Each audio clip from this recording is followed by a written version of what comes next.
اور 2018 تک وہ بڑے کچھ دعوے کر چکے ہیں. ایک دنیا بھر کی ہمیں اگزامپل کوٹ کی شمس الملک صاحب نے بھی, اور جہاں جہاں ڈیمز بنائے گئے, چین نے پچھلے 50 سالوں میں شمس الملک صاحب نے کہا کہ 20,000 ڈیمز بنا دیے, اور پاکستان میں یہی ایک مسئلہ ہر حکومتوں کو پڑ جاتا ہے کہ کالا باغ ڈیم بنا دیا تو بہت ہی کچھ مسائل ہو جائیں گے, ایون دو کہ پاکستان اس سے کتنے فوائد سے محروم ہے اس کے نہ بننے سے.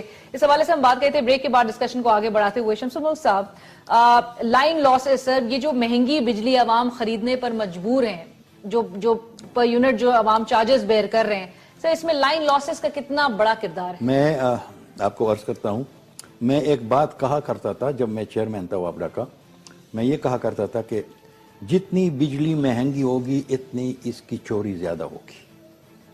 بس یہ ایک اصول تھا. اس زمانے میں بڑی کم تھی لاسز, بڑی. اچھا تو آپ کے ٹائم پہ کتنی تھی؟ نہیں, مجھے یہ تو نہیں ہے, لیکن یہ ایسی پرابلم نہیں تھی کہ ہم نے اس کے لیے کوئی خاص انتظام کرنا پڑتا تھا. اب تو it is become a major problem. ٹھیک ہے. اچھا, اور وہ کیوں کہ وہ بجلی بڑی ارزان تھی. اچھا, دوسری بات, بہت باتیں ہیں کالا باغ ڈیم کی, صرف یہ بات نہیں ہے. مثلا جو 2010 کا سیلاب آیا, اس سے پہلے جو سیلاب آتے تھے, مثلا سب سے بڑا سیلاب جو آیا تھا وہ تاریخ میں وہ 29 اگست 1929 کا جو تھا, اور اس کو سیلاب کو ہم کہتے تھے کہ یہ 1 in 200 years کا سیلاب ہے, 200 سال میں ایک دفعہ آتا ہے.